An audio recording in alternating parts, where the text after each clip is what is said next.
Hey everybody, and welcome back to another episode of Sportegrity. In today's weekly video, just a couple main subjects that I'm going to touch on. Number one, the NBA All-Star break just happened, so we're going to talk a little bit about that and dive into some of my favorite points and least favorite moments of All-Star weekend.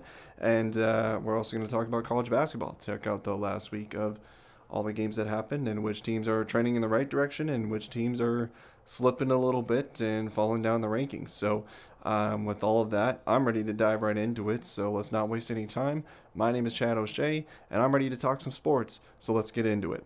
And now, first up is All Star Weekend, and let's start with Saturday's event. So, the first of two things is that 3 point contest. So, Karl-Anthony Towns came away with the 3 point crown, winning that 3 point shootout.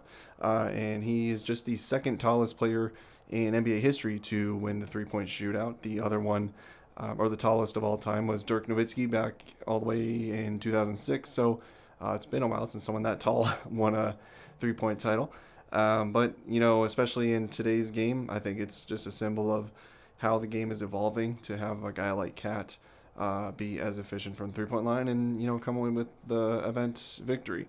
And, it's really nice with Towns because he has been on record a couple times really labeling himself as the greatest shooting big man of all time, which, there's a lot of other historic legends to compete with for that title.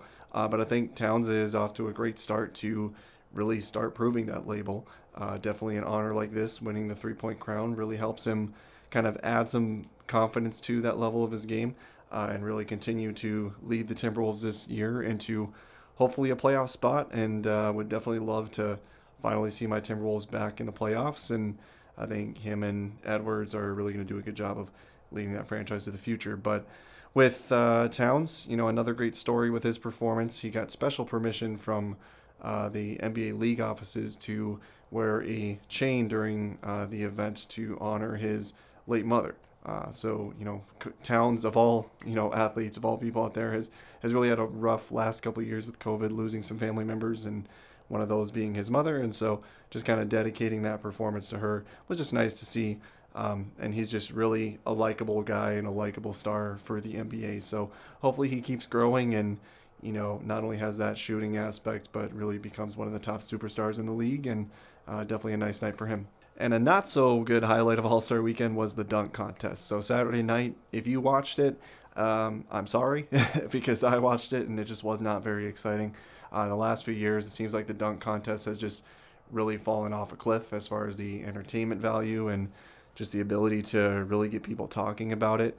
I've always loved the dunk contest. I grew up, really watching it every year. It's been the one event that I always look forward to every season of the NBA. But it just really lacks that star power. It really lacks a lot of creativity, to be honest, because a lot of the dunks we've seen before, and there's really not a lot of new things to add to it.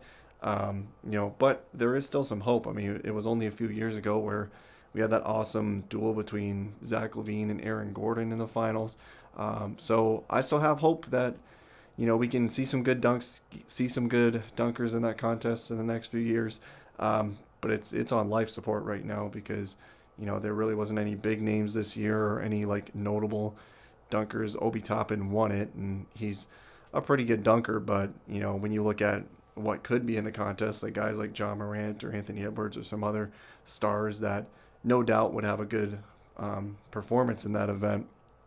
Hopefully some more of those guys will kind of put their name in the ring, but once you get to a certain level in your NBA career, a certain status of, being one of those younger stars and being one of those prominent players around the league, you don't necessarily want to do a dunk contest because, you land wrong and you tear your ACL or you break an ankle or whatever the case is. So it may seem like it's a harmless event, but there is always that injury risk to it. So I can understand why guys like John Morant and them would not want to do it. But it's definitely something that needs to change. And I think another big factor of everything and why it's not as exciting as it used to be is because just think back on, what we've seen out of the dunk contest before. Guys like Michael Jordan and Kobe Bryant and Vince Carter and, even recently Zach LaVine. Those guys have had all-time amazing performances where they really made the whole arena stand up and, made everyone go crazy. So I think we're just always looking for repeats of that or just trying to continue to outdo those performances, and that's just not going to happen. So I don't know if they just need to completely rework the dunk contest. They've done that with the All-Star game and the skills contest to kind of rework them. So it'd be interesting to see how the NBA approaches it for next year, because something definitely needs to be done to make it more exciting. But the All-Star game itself was really the highlight of the night, or of the weekend, I should say. The All-Star game, really the NBA last couple years have done a great job to restructure that All-Star game format, where the first three quarters are regular quarters, but the winner of each quarter gets more money towards their charity, so gives a little more incentive to actually compete in the last couple minutes at least of those quarters to get your charity a little bit more money. So there's that, and then also the fourth quarter being a target score rather than a time limit, really makes the ending of the All-Star game really worth watching. And it still has that usual All-Star feel to it, where it's a bunch of superstars who are kind of playing, for the most part, a glorified practice scrimmage, and just kind of chucking up wild shots, lobbing it, and doing crazy things just because. But I think that's NBA has a good balance where you still have that element to it, but you still have that superstar factor where you do see these players just kind of show why they're an all-star, and also down the wire in the final quarter, still have that competitive aspect to it. So I don't think the NBA needs to touch a single thing with the All-Star game. I think they have a really good format going on, and it was definitely a nice, fun game to watch. Steph Curry, on Team LeBron, won the MVP with 50 points and 16 three-pointers, breaking the record for the All-Star game in three-pointers. So Steph just absolutely shot the lights out and was making some ridiculous shots all game. LeBron sealed the victory with the target score by really isolating and getting the Cleveland crowd hyped up in his return to that home state.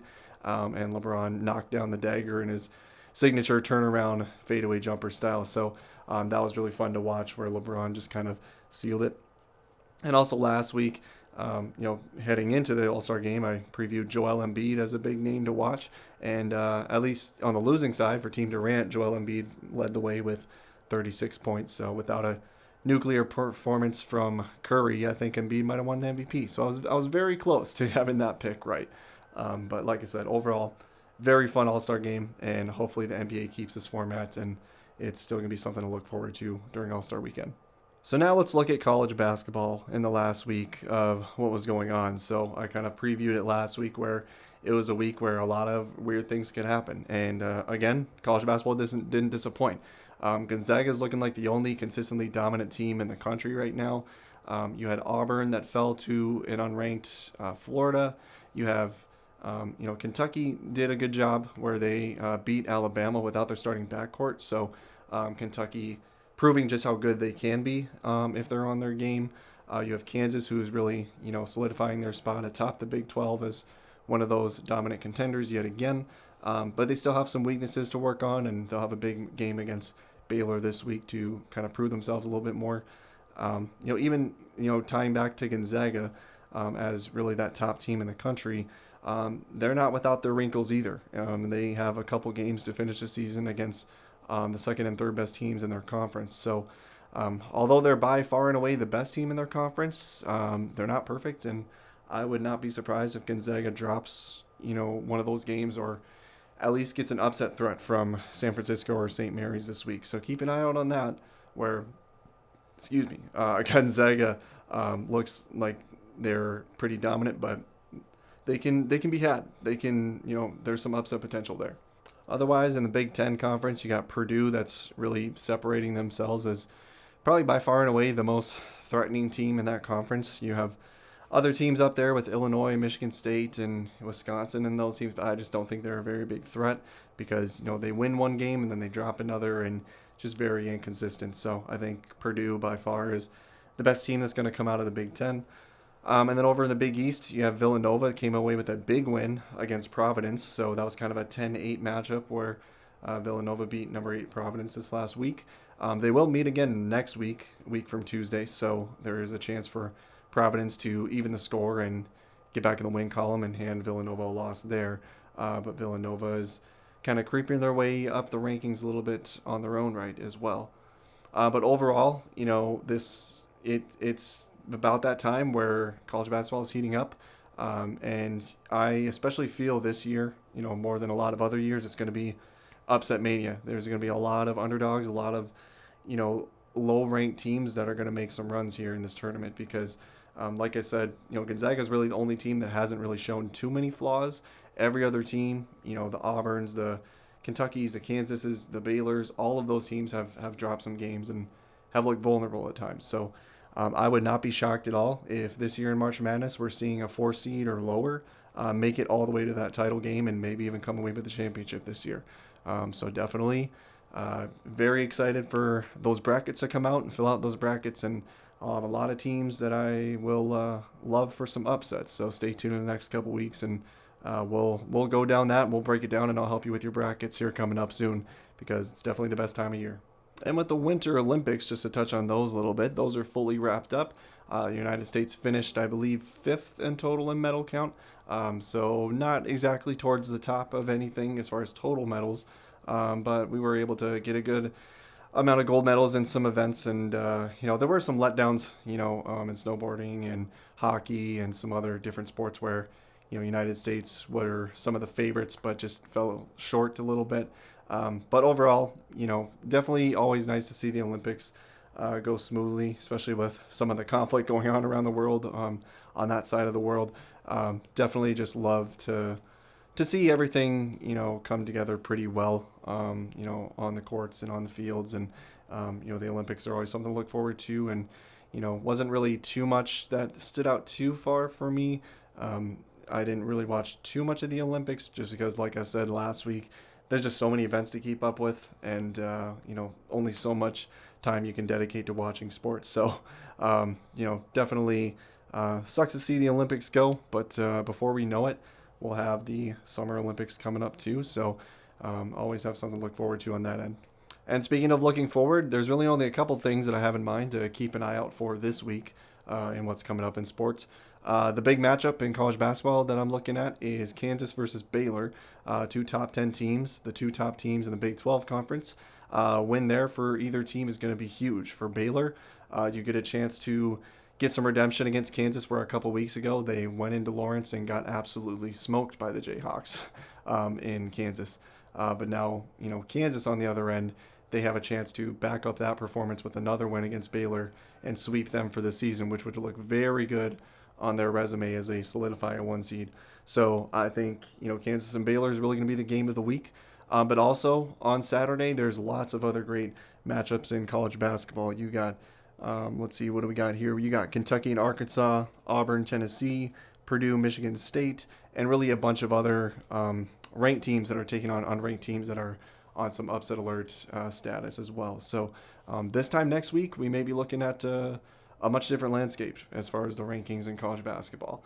And I'm here for all of it. And, it's time to get into some madness here pretty soon, as I said earlier. So it's kind of hard because now in sports, there's not much else going on. NBA is going to be on the break most of this week still for All-Star. NHL is going on. But with the MLB, you still got the lockout. And we'll get into all of that with the MLB, depending how things go in the next week or so. But there's not a lot going on for sports this week anyway. But more to come soon. And that's going to do it here for this week's episode of Sportegrity. Thanks for tuning in. Be sure to leave a like and leave a comment down below. Let me know your thoughts on everything that happened this last week and this last weekend, or anything that I missed that you want to talk about. Always willing to provide my opinions on different things. Definitely excited to help you guys out with your brackets and anything else that's coming up soon. Also, draft season is getting upon us here with the NFL, so we got the combine next week, and then we'll start to get into pro days and all of these prospect scouting kind of elements for the NFL draft. So we'll get into that a little bit, maybe do some mock drafts or some prospect analysis as we go here too, into that area of the sports season too. So not a long turnaround before we're already in the NFL offseason, and that's going to get started soon too. So like I said, leave a like, leave a comment down below, hit that subscribe button, also hit that bell for notifications anytime I do have new videos that get uploaded, and you don't want to miss them. So thanks for tuning in, and that's going to do it today. But with that, this has been Chad O'Shea with Sportegrity. Thanks for watching, and go out and enjoy your sports.